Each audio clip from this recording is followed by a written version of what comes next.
Инаҷа студияи мой. Ини синхронизатсияи май. Тексти ма тиёрай? дар асри 21 вақт намедавад, балки парвоз мекунад. бале, он қадар зуд ки баъзан мо намефаҳмем чӣ гуна гузаштааст. ин одатан вақте рух медиҳад ки шумо дар инстаграм меми хубе меҷӯед ва ё шарҳу постҳоро дар бораи модарони тоҷик дар фейсбук тамошо мекунед. аммо чанд рӯзе ки ютубе мо холӣ буд, хеле дуру дароз гузашт. аз ин рӯ мо ваъда медиҳем ки беш аз 1 ҳафта шуморо тарк намекунем. ин боз ҳам хабарҳои ҳалва аст ва боз ман ҳастам Марзияи Маҳмадрасул. индам биёед вақтро сарфа намуда 10 хабари ҳафтаи гузаштаро оғоз мекунем.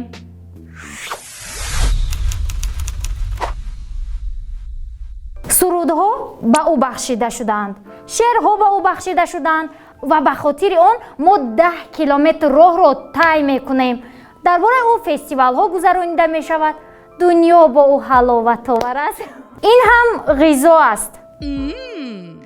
агар касе ба мо розӣ набошад, бигзор оши палови тиллоӣ, шӯрбои хушбӯй, самбусаи гарм ва қурутобро ба ёд биёрад. он қадар зебо ҳаст ки ҳатто ба сифат ниёз надорад. аммо пухтани хӯрок як чизу, ороиш додани дастархон тамоман чизи дигар аст. агар инро шумо хуб иҷро кунед ва дар хуҷанд зиндагӣ кунед ва мехоҳед ки рӯҳияи рақобатро ҳис кунед, пас дар озмуни дастархонорой ширкат варзед. иқаноми безевиш мондиам. имсол шумо дер кардед. ғолибон аллакай муайян шуданд ва ғолибони озмун сокинони маҳаллаи Сирдарё мебошанд. конечно, дар шаҳри Хуҷанд. ҳамаи хоҳишмандон ҳоло вақти зиёд доранд. агар шумо ба ин намуди варзиш нав шурӯъ кардед, пас миёнро маҳкам баста аз пайи омӯзиш шавед. аввал шумо тухм хӯрдана сар кунед, боқӣ мондаш даҳшатнок нест. кӯдакон гулҳои зиндагианд. онҳо ба мо он муҳаббат ва эҳсосоти ҷовидониеро меоранд ки қаблан ба мо ошно набуданд. аввал мо интизори пайдо шудани кӯдакӣ якум мешавем, пас он дуюм, сеюм ва аз ҳама ҷасуртаринҳо бошанд дар бораи чорум низ фикр мекунанд. аммо шумо дар бораи сюрпризҳои тақдир ҳеҷ чизро намедонед. бори аввал дар таърихи кишвар панҷгоникҳо таваллуд шуданд. 3 духтар ва 2 писар. духтаро ҳама вақт чаққонӣ мекунанд.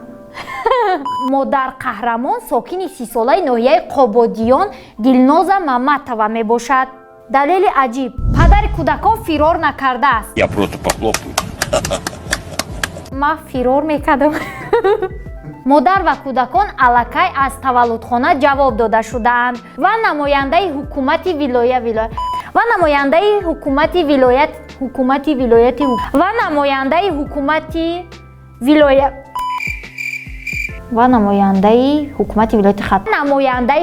вилояти Хатлон гуфт ки меъморони маҳаллӣ лоиҳаи хонаро аллакай сохтаанд. бале, мушкилоти тавлид Тоҷикистонро таҳдид намекунад. ба ман бигӯед, оё зимистон, сармо, барф, лой ба Тоҷикистон мувофиқ аст? ман ин суханҳоро танҳо гуфтаму аллакай дилам танг шуд. ҳар ки чизе ҳам нагӯяд, гармӣ ин хусусияти мост. оё шумо медонед ки чунин як ҷашн ба мисли оташи соли навӣ вуҷуд дорад? шахсан ман намедонистам. онро 50 рӯз пеш аз Наврӯз ҷашн мегиранд. 30 январ дар боғи Дӯстии халқҳо ҳама ҷо гарм буд. дар ҳама ҷо шӯълаҳо фурӯзон буданд ва ҳар қадаре ки оташ бисёр бошад, ҳамон қадар гармӣ низ беҳтар аст. он заминро гарм мекунад ва одамонро аз қувваҳои зулумот, сармо ва шабнам муҳофизат мекунад. ин шояд тасодуф бошад ҳам, вале пас аз ҷашн гирифтани садда дар душанбе айнан ҳаво мисли баҳор аст. рӯзе калимаи коронавирус аз луғати мо нопадид мешавад. афсӯс мегӯям ки дар саҳифаҳои таърихи халқи тоҷик боқӣ мемонад. таърихи халқи тоҷик не, дар саҳифаҳои китобҳои таърих боқӣ мемонад. як рӯзе тамоюлҳои ҷудогона мисли ковид дар тикток аз байн меравад. умедворам ки худи тикток нест, аммо новобаста аз он ки то чӣ андоза ҳамаҷониба аммо новобаста аз оне ки то чӣ андоза ҳамаҷониба ва пурқувват бошад ҳам ба ӯ ин ҳуқуқ аст. дақиқтараш ваксина пайдо шудааст. Примешь красную таблетку, войдешь в страну чудес. созмони тандурустии ҷаҳонӣ чӣ қадар чолок аст ва аллакай эълон кардааст ки чӣ қадар ваксина мегирад. ба тоҷикистон 732 000 дозаи ваксинаи AstraZeneca ҷудо карда мешавад. бояд донист ки ин ваксина доруе нест ки шуморо аз беморӣ раҳо медиҳад. ин танҳо ба шумо кӯмак мерасонад то он ки бемор нашавед. ва ваксина дорои як намуд вируси безараре ҳаст ки гени коронавирусро дорост. донишҷӯӣ давраи беҳтарини ҳаёт аст. дурӯғ мегӯм. мо ҷавонем, зебоем, пур аз нерӯем. донишҷӯён ҳамеша ошиқ мешаванд, хоби сер намераванд, фиребро меомӯзанд, ба худ фишор меоранд то даме ки ҳушро аз даст надиҳанд ва пас он мисли рӯзҳои охир истироҳат мекунанд. ташаккур ба ана ҳамон нафароне ки як вақтҳо дар бораи донишҷӯёни ҳамеша гурусна овозаҳо паҳн мекарданд. мо ҳам бо истеъдод ҳастем. ҳадди аққал худам ҳамин хел мехоҳам фикр кунам. аммо ҳама бояд беҳтарини беҳтаринҳоро донанд.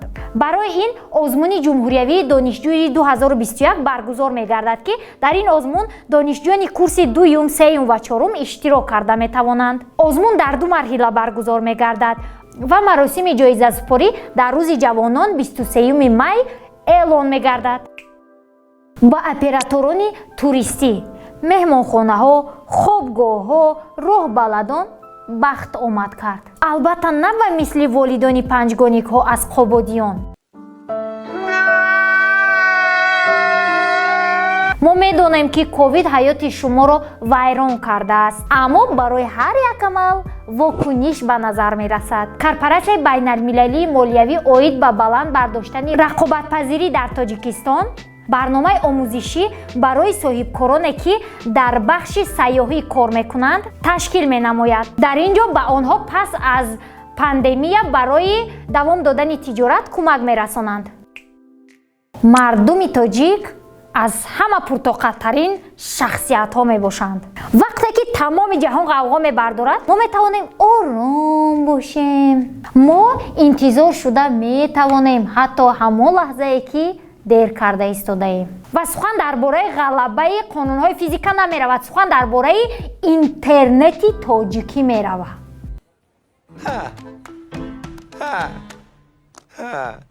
тавре ки шумо медонед, мегабайтҳо дар тоҷикистон ба нархи опера астраҷӣ баробар аст. дар ин бора роҳбари ассотсиатсияи операторони мобилӣ Иркаев изҳор дошт. ин бозор дар кишвари мо монополия шудааст. ҳамон лаҳзае мешавад ки рақиби арзанда пайдо шавад. барои рӯҳафтодагӣ накардан ман пешниҳод мекунам ки суханҳои Конфутсийро ба ёд орем. дар ҷое ки сабр ба поён мерасад, истодагарӣ оғоз меёбад.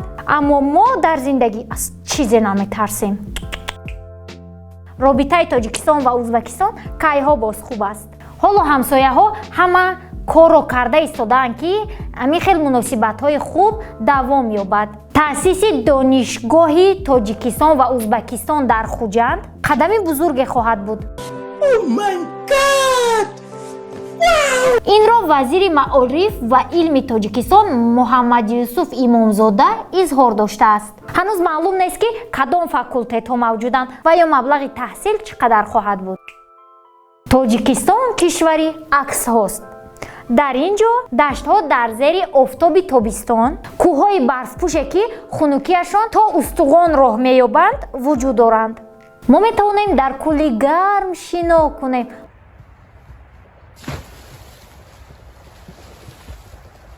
ва пас он ба экспедитсия рафта пиряхҳои ҳазорсоларо тамошо кунем. Бояд донист ки онҳоро чун гавҳараки чашм нигоҳ медоранд. Барои омӯзиши онҳо аз буҷаи давлат 25 миллион сомонӣ ҷудо карда шудааст. Шояд касе фикр кунад ки ин беҳуда аст. Ман ба шумо тавсия медиҳам ки якчанд мақоларо дар Википедия саҳифа занед ва огоҳ мешавед дар бораи нопадид гардидани ана ҳамин пиряхҳо. мо аллакай ҳамқадами замон ҳастем ва ин талош самараи худро додааст. Tajrub.ai аввалин академияи зеҳнии сунъиро дар Тоҷикистон оғоз мекунад. Он ба мактаббачагон ва донишҷӯёне таълим медиҳад ки ба зеҳни сунъӣ алоқаманд аст ва беҳтаринҳо имконият доранд ки дар ширкатҳои пешрафтаи Тоҷикистон аз омӯзиш гузаранд. Хабарҳои имрӯза ба охир расид ва акнун сар мекунем бар сарлавҳаи гуфт пас аз он ки бурид. Кори нағз мешудааст ҷо. Натиҷаҳо чӣ шуд? Имрӯз 9 хабари хуш бар зидди як хабари на он қадар бад. Ҳамаш айби интернетае. Хуб, пеш аз оне ки интернети шумо начаспад, ман то ҳафтаи оянда ба шумо хайр мегӯям. ин хабарҳои ҳалва буд ва ман Марзияи Маҳмадрасул. Маро бесаброна мунтазир шавед ва ба вебсайтҳои шабакаҳои иҷтимоии мо дароед. Хайр!